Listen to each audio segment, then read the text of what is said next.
Assalamualaikum warahmatullahi wabarakatuh.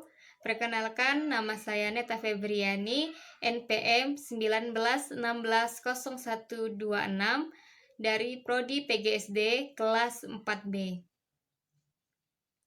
Di sini saya akan menjelaskan mengenai rencana pelaksanaan pembelajaran yang telah saya buat mengenai materi IPS di SD kelas 4, tema 1 Pahlawanku, subtema 1 Perjuangan para Pahlawan, memuat materi tentang mengidentifikasi peninggalan sejarah masa Hindu, Buddha, dan Islam, serta pengaruhnya bagi masyarakat sekitar.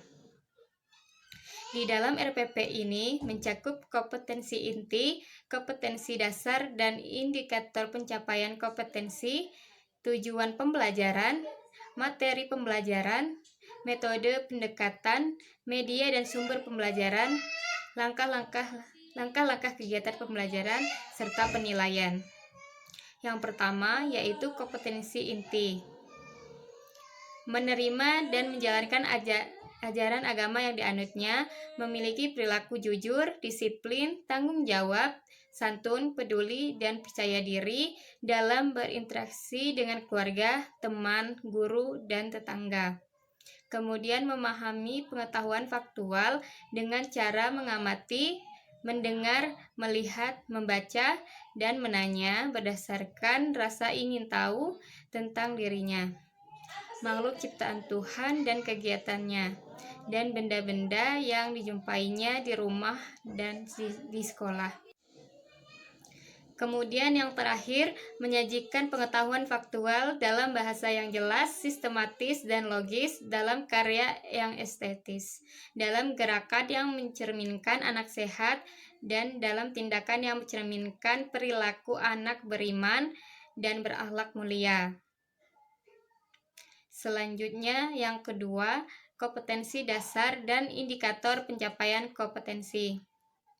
Untuk kompetensi dasarnya, yaitu yang pertama, mengidentifikasi kerajaan Hindu, Buddha, dan Islam serta pengaruhnya pada kehidupan masyarakat masa kini dan lingkungan daerah setempat.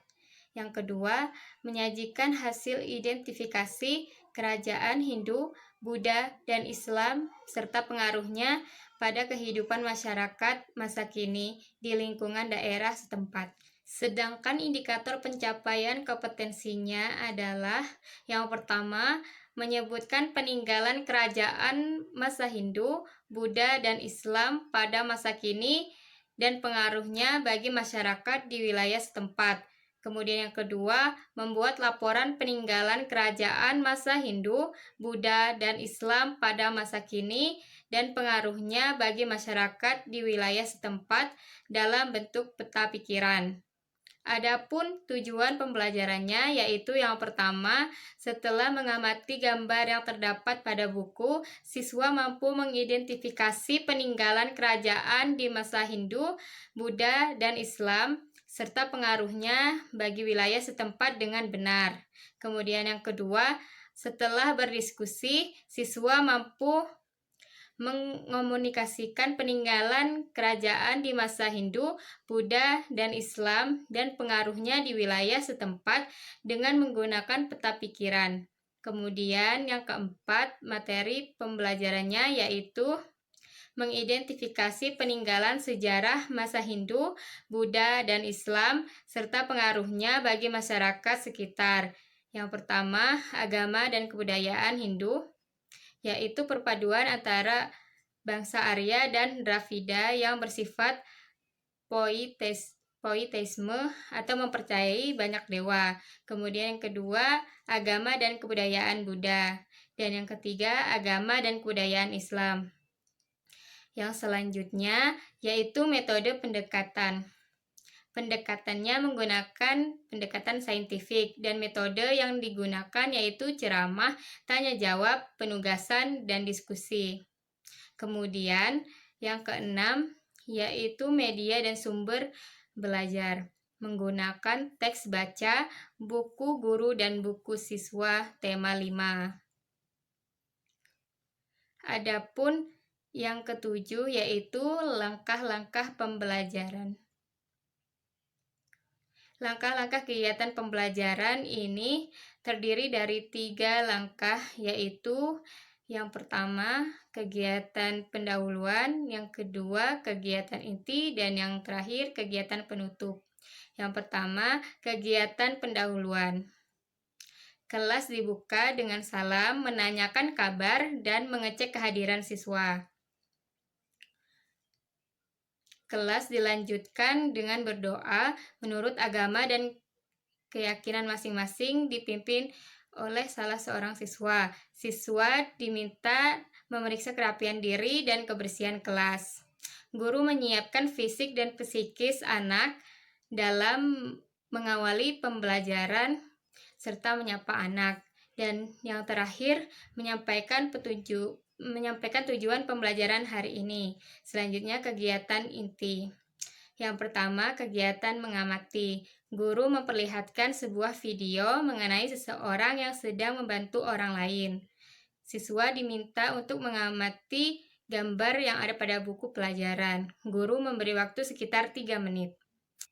Kemudian, guru meminta pendapat siswa tentang kejadian yang ada di dalam gambar. Guru membuat kesimpulan bahwa gambar tersebut memiliki sifat kepahlawanan, yaitu membantu orang lain yang membutuhkan. Kemudian, guru menyampaikan informasi kepada siswa bahwa mereka akan belajar mengenai nilai-nilai kepahlawanan dari raja-raja di masa Hindu, Buddha, dan Islam. Kemudian, yang kedua, kegiatan menanya. Setiap siswa kemudian menjawab pertanyaan yang ada dan mendiskusikannya di kelompok masing-masing. Guru membimbing diskusi berjalan keliling dari kelompok satu ke kelompok yang lain untuk memastikan bahwa setiap anggota berpartisipasi aktif. Kemudian yang ketiga, kegiatan mengamati. Untuk menambah pemahaman siswa tentang raja-raja di Nusantara serta peninggalan dan pengaruhnya terhadap masyarakat, guru mengajak siswa untuk mengamati gambar. Kemudian guru memberi contoh bahwa peninggalan bukan hanya benda bersejarah saja, tetapi juga pemikiran atau nilai-nilai yang bisa mempengaruhi hidup masyarakat. Misalnya, Raja Purnawarman memiliki nilai melindungi orang. Dalam hal ini rakyatnya. Nilai tersebut dimiliki oleh beberapa tokoh di sekitar mereka dan mempengaruhi masyarakat. Kemudian yang keempat, kegiatan mengeksplorasi atau mengumpulkan informasi. Guru meminta siswa untuk memberikan beberapa contoh sikap kepahlawanan dari raja-raja tersebut yang terlihat di sekitar mereka. Siswa menuliskan nilai-nilai perjuangan atau peninggalan lainnya dari para raja yang mempengaruhi masyarakat atau daerah di mana tempat mereka tinggal. Tulisan bisa membuat semangat perjuangan, nilai pendidikan, ajaran positif, maupun benda-benda bersejarah. Kemudian yang kelima, kegiatan pengayaan. Siswa diminta untuk mengomunikasikan peninggalan kerajaan di masa Hindu, Buddha, dan Islam dan pengaruhnya di wilayah setempat dengan menggunakan peta pikiran. Dan yang terakhir, kegiatan penutup. Siswa bersama guru melakukan refleksi atas pembelajaran yang telah berlangsung. Siswa bersama guru menyimpulkan hasil pembelajaran pada hari ini. Guru memberikan gambaran mengenai kegiatan pembelajaran untuk pertemuan berikutnya. Siswa melakukan operasi semut untuk menjaga kebersihan kelas. Kemudian, kelas ditutup dengan doa bersama dipimpin oleh salah seorang siswa. Selanjutnya yaitu penilaian. Teknik penilaian yang pertama penilaian sikap, yang kedua penilaian pengetahuan, yang ketiga remedial, dan yang keempat bentuk instrumen penilaian. Baik, hanya itu saja yang bisa saya sampaikan.